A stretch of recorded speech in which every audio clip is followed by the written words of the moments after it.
मुझे ये बताएं, ये जो बात की जा रही है आईएमएफ के हवाले से कि पेट्रोल और डीजल पे हो सकता है कि सब्सिडी खत्म कर दी जाए। अगर सब्सिडी खत्म होगी, हमें अंदाजा है कि ऑलरेडी जो है वो महंगाई बहुत ज्यादा हो गई है, लेकिन इसके साथ जो बड़ी अहम खबर है वो ये है कि यूएई, सऊदी अरब और चीन की तरफ से जो माली मुआवनत होनी थी वो ताखीर का शिकार है। क्या वजह देखते हैं आप? जी अनिका, बहुत शुक्रिया। अलीना, पहली बात तो ये है कि जी अलीना, सॉरी, पहला सवाल आपका आईएमएफ का जो है, देखें आईएमएफ की कड़ी शराइत की वजह से ही जो साबिक वज़ीर-ए-आज़म इमरान खान साहब थे वो रशिया गए थे और उन्होंने ये बात कही थी कि वो 30% सस्ता ऑयल और गैस जो था वो रूस से लेना चाह रहे थे, जिसका असर बराह रास्त जो आम पाकिस्तानी हैं उसको फ़ायदा पहुँचना था और पेट्रोल की कीमतों में कमी जो थी वो आनी थी।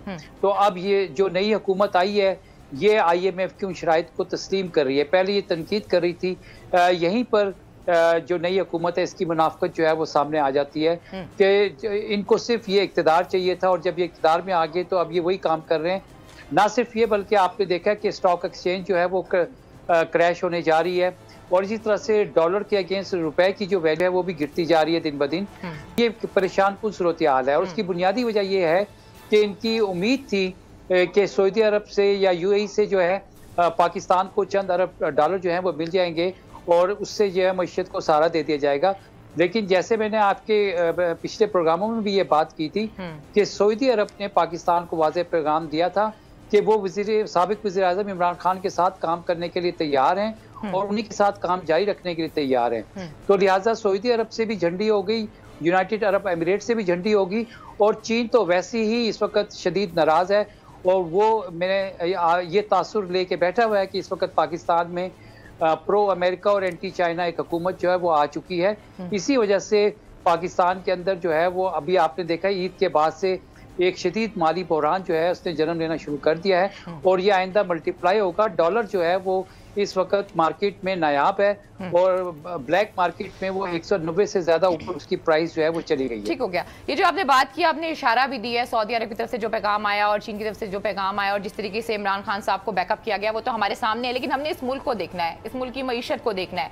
एक हद तक हम सियासत कर सकते हैं, लेकिन अगर सियासत इस तरह की हो जाए कि मुल्क की मईशत को बर्बाद करे तो वो सियासत नहीं रहती है, वो फिर आप पर्सनल इशू के ऊपर चले जाते हैं। आप क्या कहेंगे सिद्दीक साजिद साहब, चीन की तरफ से जो और यूएई की तरफ से और सऊदी अरब की तरफ से जो माली मुआवनत आनी थी, अगर वो इस पॉलिटिक्स की नजर हो जाती है तो मुल्क की मईशत कहां स्टैंड करेगी? तो फिर डेफिनेटली आईएमएफ के हमें जो भी वो बात की हमें उसको मानना पड़ेगा।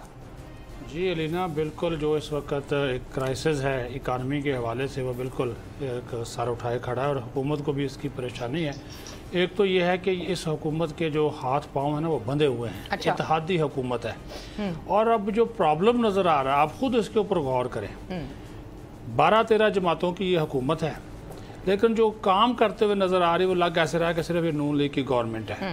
बाकी जो इत्तेहादी वज़रा है, ख़ासतौर पर पीपल्स पार्टी के लोगों को देख लें, उनके जो वज़रा जो हैं वो जितने भी नज़र आ रहे हैं वो भी आपके सामने है। वो उनकी वो परफॉर्मेंस उस तरह की हमें नज़र नहीं आ रही। हालांकि नवीद कमर जो है वो वज़ीर तजारत है और ख़ास तौर पर जिस वक्त तजारती खसारा है वो आलमोस्ट 39 बिलियन डॉलर 39 अरब डॉलर तक जा पहुँचा है अभी। और अभी जो माली साल जो है वो ख़त्म होगा तो कहा जा रहा है कि ये 70 अरब डॉलर तक भी ये पहुंच सकता है। तो ये सिचुएशन जो है वो बनी हुई है। और जहाँ तक चीन की बात है, चीन एक तो वजह नाराज़ हो गया ये जो कराची में वाक़या हुआ, ठीक है, और उसके बाद फिर CPEC, लेकिन वो तो इमरान खान साहब के दौर में भी डिले का शिकार था, हमें पता है कि किस तरीके से चीजें होती रही हैं। मैं अभी की बात कर रहा हूँ कि ये अभी जो इन्होंने एक नया काम कर दिया, उनको खुद मुख्तारी चाहिए थी चीन को कि खुद मुख्तार अथॉरिटी जो है जिसको CPEC अथॉरिटी हम कहते हैं, ये अब उस अथॉरिटी को ख़त्म करने के लिए जा रहे हैं। ये वाली हुकूमत जो है उसको ख़त्म करना जा रही है। हम जी मरकजियत रखेंगे और वो ऐसे इकबाल साहब का ये फार्मूला है कि वहीं पर वजारत उनके अंडर ये रहे। हालांकि सालक हुसैन चौधरी सालक हुसैन को CPEC का चेयरमैन बनाया गया और वो वफाकी वजीर के बराबर उनका ओहदा है। और तीसरी बात जो है वो जो आप बात कर रही हैं अमेरिकन ब्लॉक, रशियन ब्लॉक, चीन वाला, वो इश्यूज हैं हमारे साथ, इसमें कोई शक नहीं है। लेकिन हम इसको पॉलिटिक्स में बहुत बुरे तरीके से इस्तेमाल कर रहे हैं। जी होता है, ऐसा होता है और इम्पैक्ट अवाम पे आ रहा है। बिल्कुल आ रहा है, बिल्कुल आ रहा है। और तीसरी बात ये है कि अभी तक इनको ये समझ नहीं है। 2-3 चीज़ों में आप एक चीज़ को समझें, आप ये यहाँ पे जो नून लीग के इस वक्त वजीर आजम हैं शहबाज शरीफ, एक बयान देते हैं, इसहाक डार लंदन में बैठ के दूसरी बात कर देते हैं, और जब इसहाक डार जब बात करते तो कहा जाता है नवाज शरीफ की बात है। बिल्कुल बात ठीक है, और उसकी वजह से फिर शहबाज शरीफ को खामोशी इख्तियार करना पड़ती है। अगर ये शहबाज शरीफ कोई और बात कर देते हैं, मरियम बीबी जो है वो एक और ट्वीट कर देती हैं, चाहे वो इदारों के हवाले से हो, चाहे वो इकानमी के हवाले से हो, महंगाई कम करने के हवाले से हो। आपका जो खुद कह रहा है आप वो ये मिफ्ता इस्माइल कि ये हमें हर हाल में इस तरफ जाना पड़ेगा।